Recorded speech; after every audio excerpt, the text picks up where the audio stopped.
Assalamualaikum warahmatullahi wabarakatuh. Perkenalkan, nama saya Katrina Aulia Sahara dengan NIM 24029006 dari Prodi Pendidikan Matematika Universitas Negeri Padang. Di sini saya akan menjelaskan tentang garis singgung antara dua lingkaran. Namun sebelum itu, kalian tahu nggak apa itu lingkaran dan apa aja unsur-unsur yang ada pada lingkaran? Nah, sebelum membahas lebih jauh, saya akan menjelaskan apa itu lingkaran dan apa aja unsur-unsur yang ada pada lingkaran. Lingkaran adalah sebuah kurva garis lengkung, yaitu himpunan titik-titik yang berjarak sama dari suatu titik tertentu. Titik tertentu itu disebut dengan titik pusat lingkaran, dan jarak dari titik pusat lingkaran ke titik-titik pada lingkaran disebut dengan jari-jari. Jadi yang dimaksud dengan lingkaran itu adalah kurva lengkung itu, sedangkan daerah yang di dalam kurva lengkung itu atau di dalam garis lengkung itu disebut dengan luas daerah lingkaran. Jadi yang lingkaran itu adalah yang kurva lengkung itu atau garis lengkung. Selanjutnya tentang unsur lingkaran. Yang pertama itu ada titik pusat lingkaran, yaitu titik O. Kemudian ada OA, OB, kemudian OC, itu adalah jari-jari, yaitu jarak antara titik pusat ke suatu titik pada lingkaran. Kemudian ada AB, yaitu garis lurus yang menghubungkan dua titik pada lingkaran dan melalui titik pusat, sehingga AB itu disebut dengan diameter. Kemudian ada AC, itu adalah garis lengkung AC, itu bukan busur, itu bagian dari keliling lingkaran. Kemudian ada garis AC, yaitu garis lurus yang menghubungkan dua titik pada lingkaran tapi tidak melalui titik pusat, itu disebut dengan tali busur. Kemudian ada garis OD, yaitu jarak terpendek dari titik pusat ke tali busur, itu disebut dengan apotema. Kemudian ada juring, yaitu daerah di antara dua jari-jari dan satu busur, dimana itu yang berwarna hijau yaitu jari-jari antara jari-jari OB dan jari-jari OC. Kemudian busurnya yaitu busur BC. Kemudian ada tembereng, yaitu daerah antara tali busur dengan sebuah busur, dimana tali busurnya itu tali busur AC, kemudian busurnya juga busur AC. Itu adalah daerah yang berwarna orange. Selanjutnya kita akan membahas tentang garis singgung lingkaran. Garis singgung lingkaran adalah garis yang hanya menyentuh lingkaran tepat di satu titik yang disebut titik singgung. Nah, seperti contoh di samping, di mana itu ada sebuah lingkaran dengan titik pusat C, kemudian ada sebuah garis singgung, yaitu garis PT, di mana titik singgungnya itu adalah titik T, dan juga garis singgung itu selalu tegak lurus dengan jari-jari. Garis singgung antara dua lingkaran itu ada dua. Yang pertama yaitu garis singgung persekutuan dalam, yang kedua itu garis singgung persekutuan luar. Nah, garis singgung persekutuan dalam itu adalah garis yang menyentuh lingkaran di sisi yang berlawanan, yang dimana pada lingkaran besar itu pada sisi atas, sedangkan yang di lingkaran kedua itu di sebagian sisi bawah. Nah, jadi yang garis D ini merupakan garis singgung persekutuan dalam. Sedangkan garis singgung persekutuan luar itu adalah garis yang menyinggung lingkaran di bagian sisi yang sama, dimana di yang lingkaran besar itu di bagian atas, kemudian di lingkaran kecil juga di bagian atas. Jadi garis L ini merupakan garis singgung persekutuan luar. Nah, pertanyaannya, bagaimana sih cara kita menghitung garis singgung persekutuan dalam dan juga garis singgung persekutuan luar? Nah, sebelum kita mencari tahu bagaimana cara menghitung garis singgung persekutuan dalam maupun garis singgung persekutuan luar, kita perlu tahu tentang teorema Pitagoras. Nah, teorema Pitagoras menyatakan bahwa pada segitiga siku-siku, kuadrat sisi miring atau hipotenusa itu sama dengan jumlah kuadrat sisi lainnya. Seperti pada gambar di samping, di mana hipotenusanya itu adalah sisi yang C, dan juga sisi lainnya itu ada sisi A dan juga sisi B. Nah, secara matematis itu ditulis C kuadrat sama dengan A kuadrat ditambah B kuadrat. Nah, di mana C itu adalah sisi miring dan A dan B itu adalah sisi segitiga siku-siku yang lainnya. Nah, teorema ini penting karena pada garis singgung lingkaran, jari-jari itu selalu tegak lurus dengan garis singgung di titik singgung. Nah, sehingga membentuk segitiga siku-siku. Nah, dari sinilah kita nanti bisa menggunakan teorema Pitagoras untuk menentukan panjang garis singgungnya. Nah, yang pertama kita akan membahas cara menghitung garis singgung persekutuan dalam. Nah, di sini kita mempunyai lingkaran besar yaitu dengan pusat P dan juga lingkaran kecil dengan pusat Q. Lalu panjang jari-jari R besar itu ada R1, kemudian jari-jari lingkaran kecil itu ada R2. Lalu jarak antara titik pusat P dengan titik pusat Q itu ada garis K. Kemudian garis singgungnya itu garis D atau ruas garis AB. Kemudian titik A ini merupakan titik singgung, kemudian B ini juga merupakan titik singgung. Nah, tadi kan garis singgung itu selalu tegak lurus dengan jari-jari. Nah, jadi di sini ini siku-siku, ini juga siku-siku. Nah, ini gimana sih cara kita menghitung garis singgung persekutuan dalam ini atau garis D ini? Nah, caranya adalah kita bisa menggeser garis singgung ini sebesar R2 ke arah titik pusat, sehingga gambarnya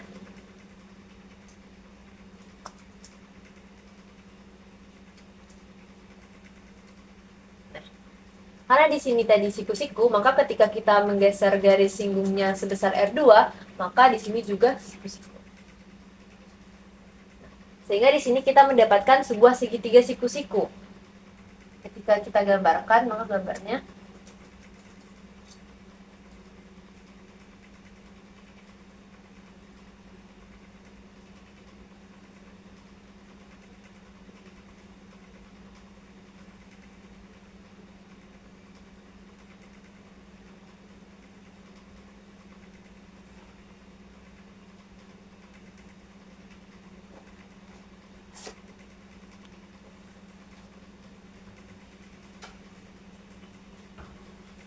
titik ini kita beri nama A aksen.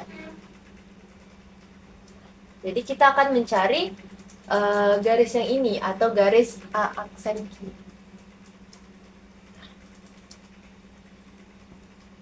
Tadi kita sudah membahas tentang teorema Pitagoras, yaitu menyatakan bahwa pada segitiga siku-siku panjang sisi hipotenusanya itu adalah kuadrat sisi hipotenusa itu sama dengan jumlah sisi lainnya pada segitiga siku-siku.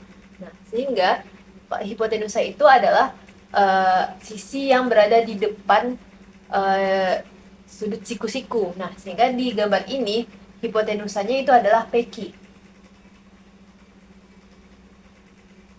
Nah, tadi Pythagoras kan kuadrat hipotenusa itu sama dengan jumlah kuadrat sisi lainnya. Maka A aksen P dikuadratkan ditambah A aksen Q dikuadratkan. Nah, di sini kita akan mencari panjang A aksen Q, sehingga A aksen Q sama dengan P Q kuadrat dikurang A aksen P kuadrat.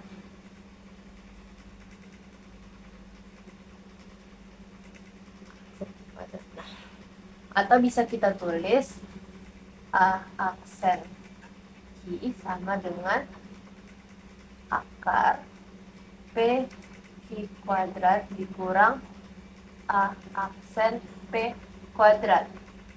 Nah, kita tahu bahwa PQ itu tadi adalah garis K, maka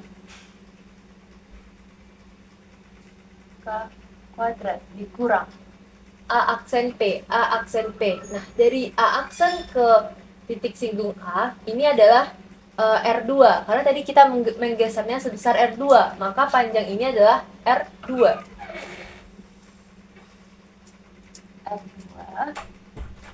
Kemudian garis ini bukan R1, maka panjang garis A aksen P ini adalah R2 ditambah R1 dikuadratkan. Atau bisa kita tulis K kuadrat dikurang R1 ditambah R2 dikuadratkan. Sehingga panjang garis singgung ini itu sama dengan akar dari K kuadrat dikurang R1 ditambah R2 dikuadratkan. Selanjutnya kita akan membahas tentang garis singgung persekutuan luar. Di sini kita juga mempunyai lingkaran besar dengan titik pusat P, kemudian lingkaran kecil dengan titik pusat Q. Kemudian jarak antara titik pusat P ke titik pusat Q itu ada garis K. Kemudian jari-jari lingkaran besar yaitu R1, jari-jari lingkaran kecil yaitu R2. Nah, garis singgung persekutuan luarnya itu ada garis L, itu dari titik singgung A ke titik singgung B. Nah, gimana sih cara kita menghitung garis singgung persekutuan luar ini? Kita bisa menghitungnya yaitu dengan menggeser garis singgung persekutuan luar ini sebesar R2 ke A titik pusat. Nah, sehingga gambarnya berubah menjadi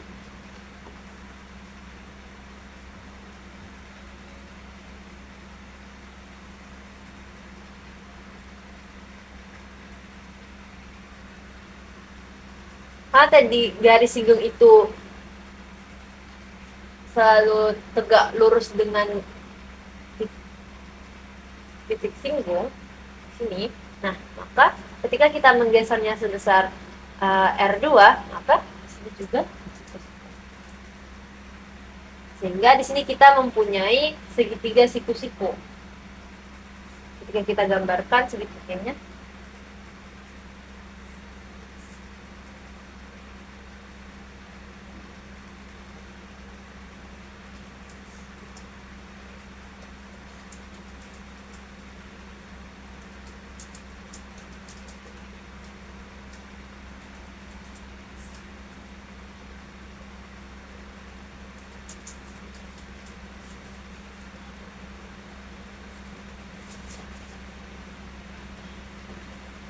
titik ini kita beri nama A aksen. Sehingga di sini kita akan mencari panjang ini, panjang garis ini.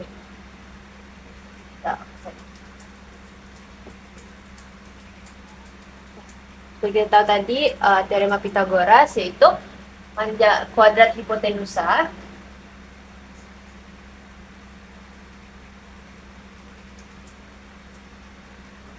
kuadrat itu sama dengan A aksen P dikuadratkan ditambah A aksen I dikuadratkan. Karena kita akan mencari A aksen I, maka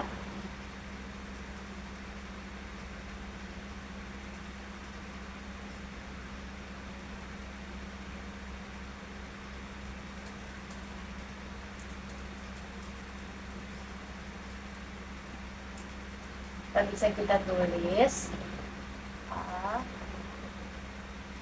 A aksen dikuadratkan A aksen Q sama dengan akar P Q kuadrat dikurang A aksen P dikuadratkan. PQ itu ada garis K, A aksen P kuadrat. Nah, jadi ini A aksen,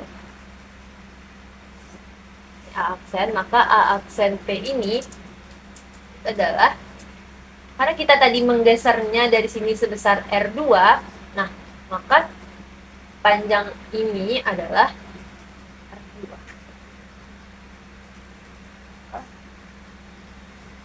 Maka panjang ini adalah R1, karena kita tadi menggeser sebesar R2, maka R1-nya adalah, maka panjang ini adalah R1 dikurang R2.